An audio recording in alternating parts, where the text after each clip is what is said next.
Ladies and gentlemen, I just want to take this opportunity to say to Jamaica, I wish you all the best and best wishes on the 64th year of our of self-government. If you notice, I did not use the word independence because I'm still not convinced that we were given independence on the 6th of August 1962. I'm convinced that all we got there was a mere autonomy to self-govern ourselves. Also, I want to give a big shout out to the Brooklyn celebration, the New York celebration of the Jamaica 64th year of self-government that took place in Brooklyn. Sorry I was not able to attend. And also to the Jamaica celebration that was put on by the government of the day and other non-government agency. And just the friends and family, people in their own little cliche way across the island came together to have fun and celebrate the 64th year of self-government. Still not convinced that we are independent. Because if we were independent, I don't see why we should be trying to get rid of the monarch. However, I want to move into the real reason why I'm here for this video. On the 29th of July, I had the opportunity to visit Linstead Hospital at about 10, 11, 15, or about 11 o'clock.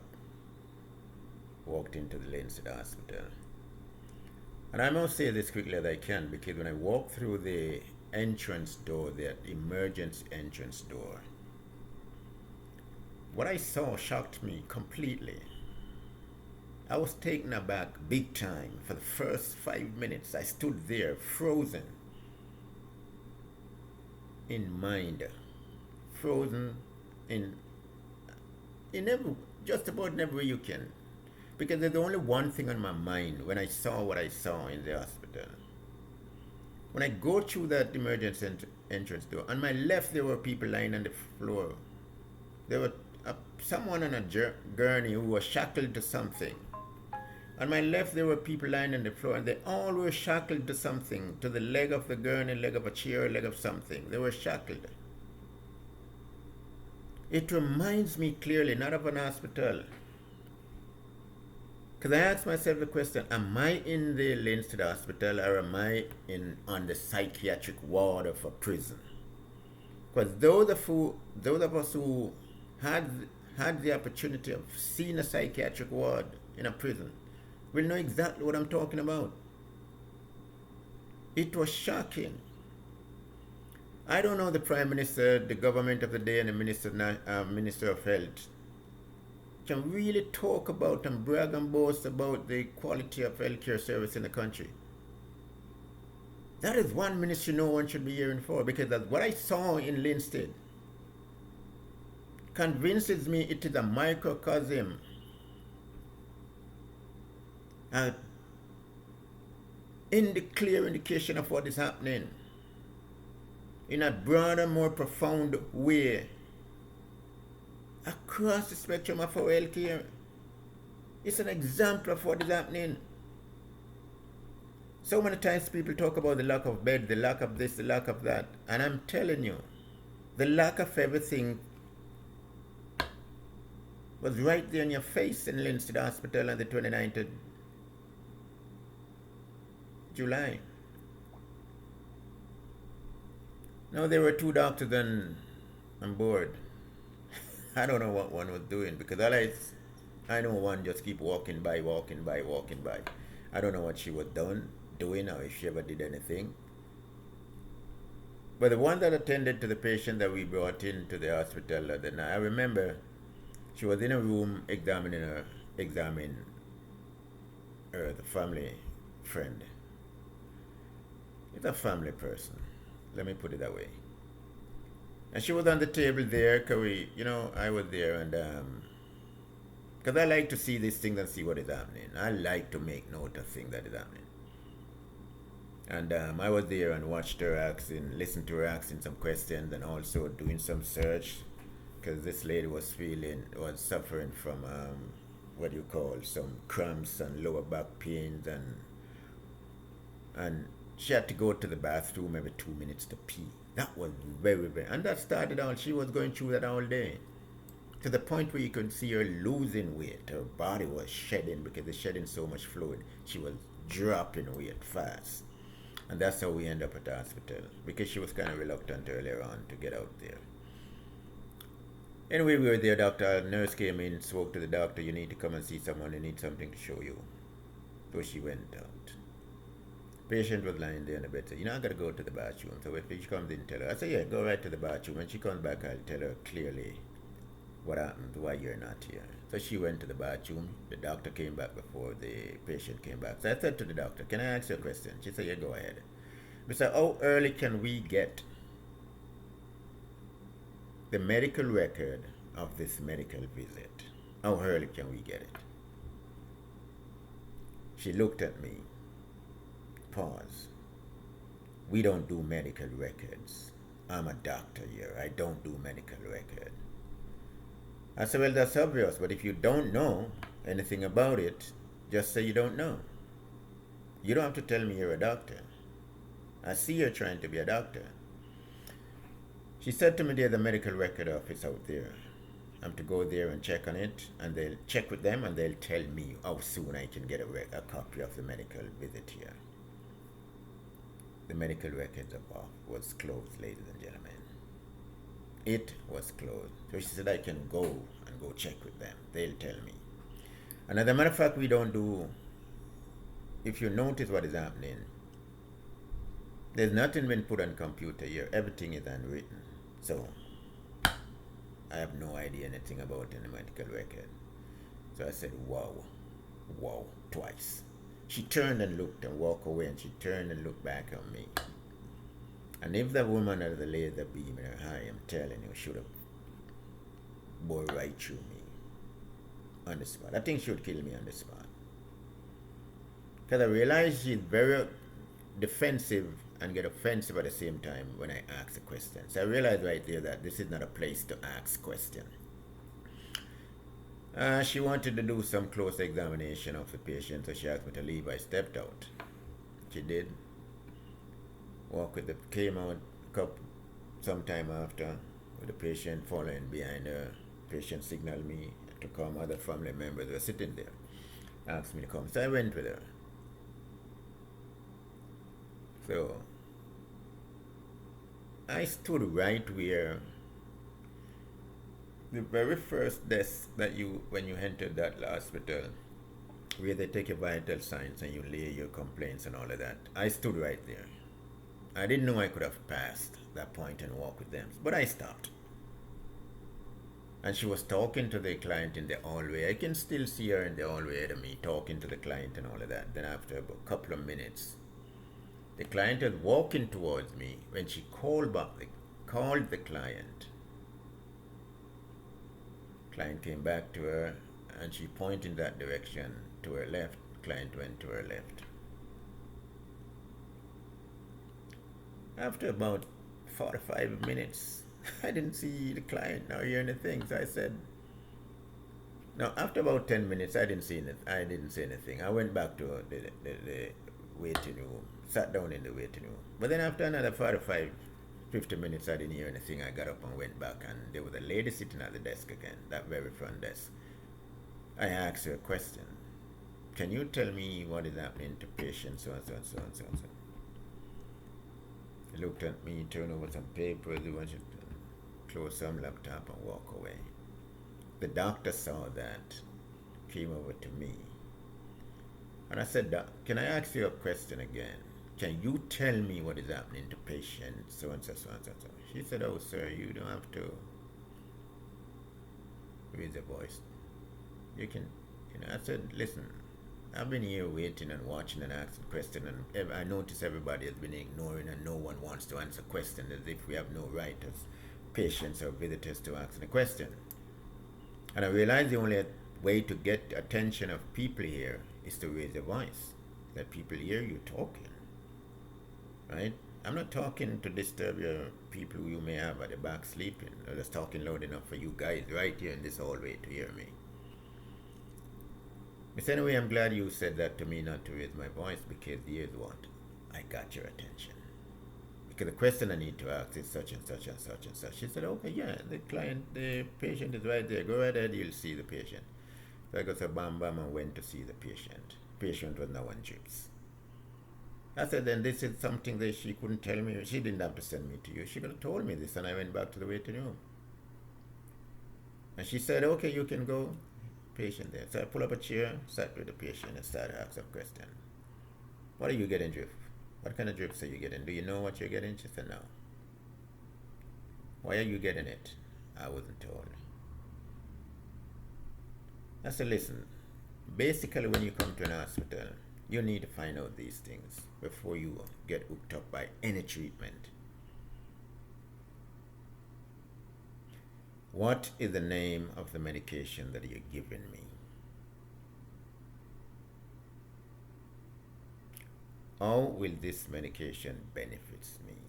Why am I getting it? And what benefit will I get from taking this medication? And when you get those answers, if you're not satisfied, you also, whether you're satisfied or not, you also have the right to ask, what is my option?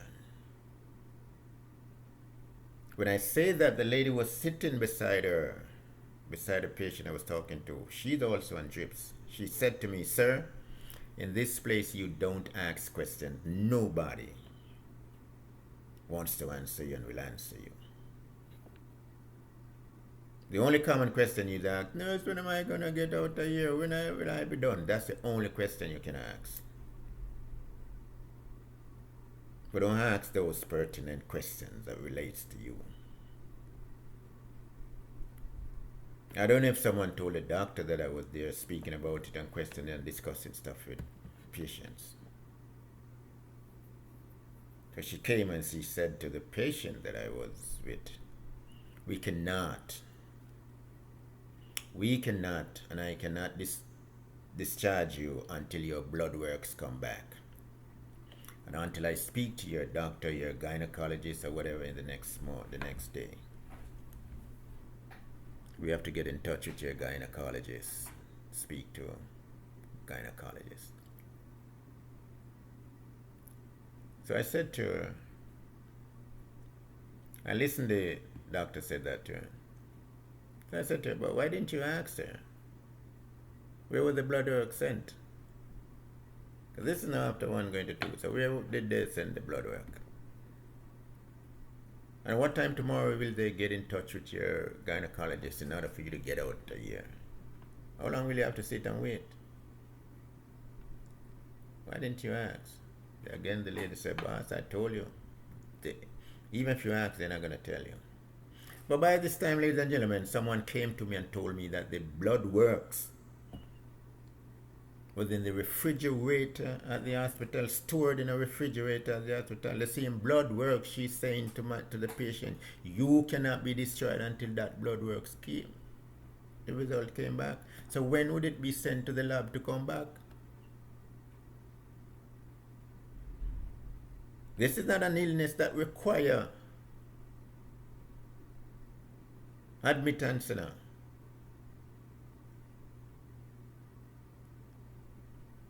So I said, this is bullshit. This is this is nonsense. This cannot be. This is not real. We're not in a real world. We're in a psychiatric ward in a prison. Eventually they came. The doctor came back. While the other one keep walking past. I don't know what she was doing. She had a bag over her shoulder or something. Just keep walking past. But the other doctor came. And she said, we're going to discharge you. You can be destroyed. No, her drips are finished. I said, you can be destroyed. Unhooked her, gave her some documents,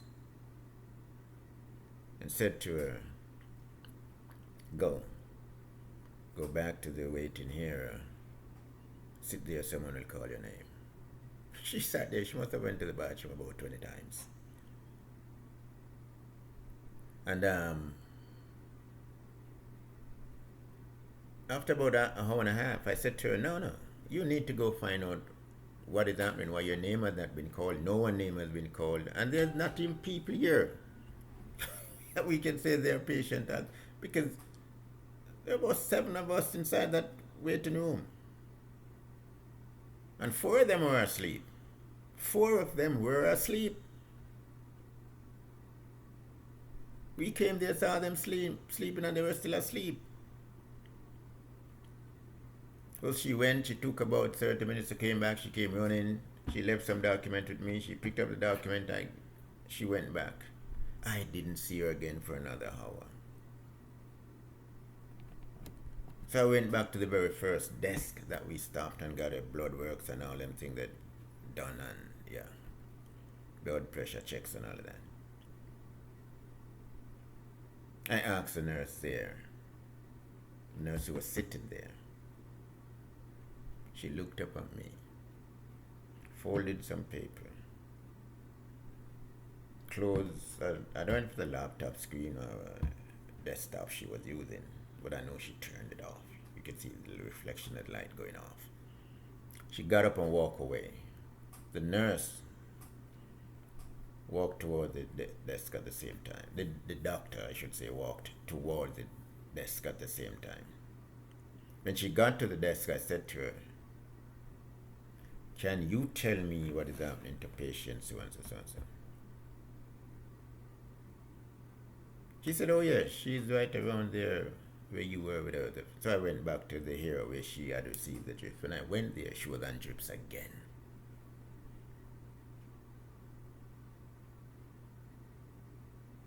Within 5 minutes of sitting there and talking to her, she came to the patient and said, "I can't discharge you because, listen, we gotta put this out. You not until the blood works come back, not until so and so." So I said, "What the hell is happening inside here? Because what time in the morning, you have to get off to go home. So what time in the morning can you guarantee that a gynecologist will be contacted? And what time tomorrow do you think the blood works can come back? With the urgency put on this blood work."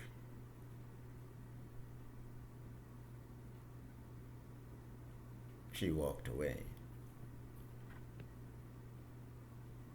And 10 minutes later, she came back.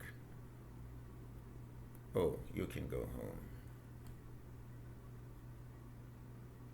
She gave her the urine analysis, the urine sample she gave them. They gave it to her. "You need to take it to the lab tomorrow." They didn't give her the blood works that they have on the fridge. They gave her the urine to go do the analysis and that. Also, a document to do an ultrasound. I said to her, "This is bullshit. This is a runaround you're getting. I bet you my bottom dollar that when the result come back from this stuff, you do not have a problem. You are, oh, everything is positive. Everything is positive." And she said, "How do you know that?" Initially, the question she asked laid the foundation to tell me that what is happening to you is nothing big and nothing to worry about. Because it tells me clearly that she herself has no idea where to begin to look at your symptoms. None. None whatsoever how to analyze it. She's just asking the question. Your temperature, your this, how often you're this, how often you're that, how often you're that. When was the last time you came here? Oh, come on, man. Eventually, she was discharged because I started to lecture the guys now and to listen. You guys need to understand that as patients, even though you're a patient, you have a right to ask questions and find out about your medication, find out why is your medication, what's the name of your medication, why are you giving it, and how will it benefit you? And if you have a choice, do you have a choice? You understand? You need to find that out from all of this before you sit and start to take medication and you're sitting in the hospital for 2-3 days for no reason at all, when you could be home.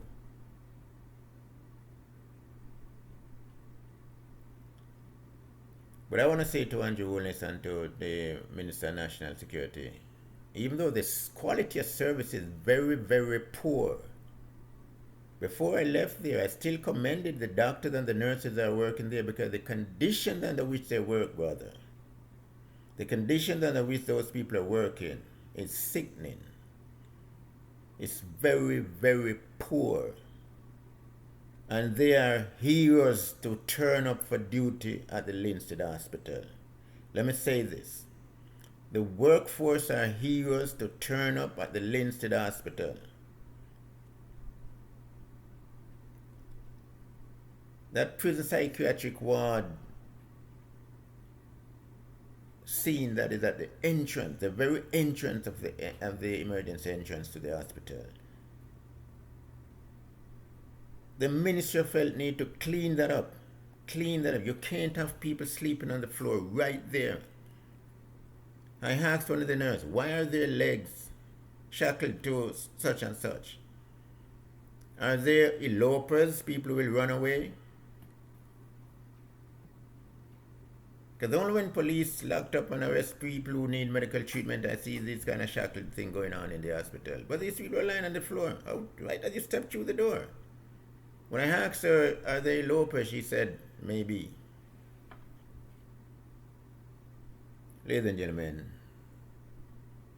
let's call out the government. Let us raise your voice. Many platforms out there, YouTube, Facebook, X, Instagram, TikTok, the platforms out there. Utilize it, raise your voice. Let government know you're not satisfied with the medical care that has been given to the country. The medical care they're talking about is only for the people who have money and can afford to go to certain places for certain level of care.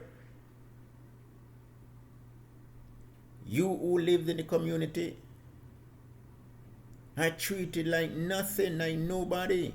You have to accept what you get because you don't have the money to go get quality care. And Damon Crawford, where are you in all of this? Where are you in all of this?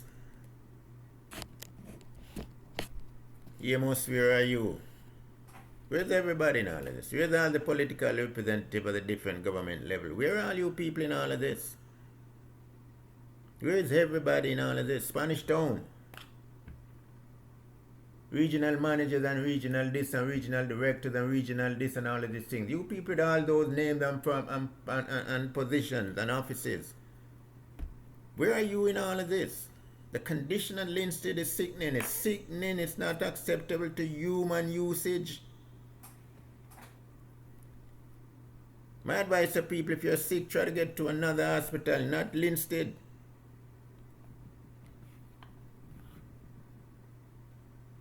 Worst of all, when I talk to a lot of people after that visit,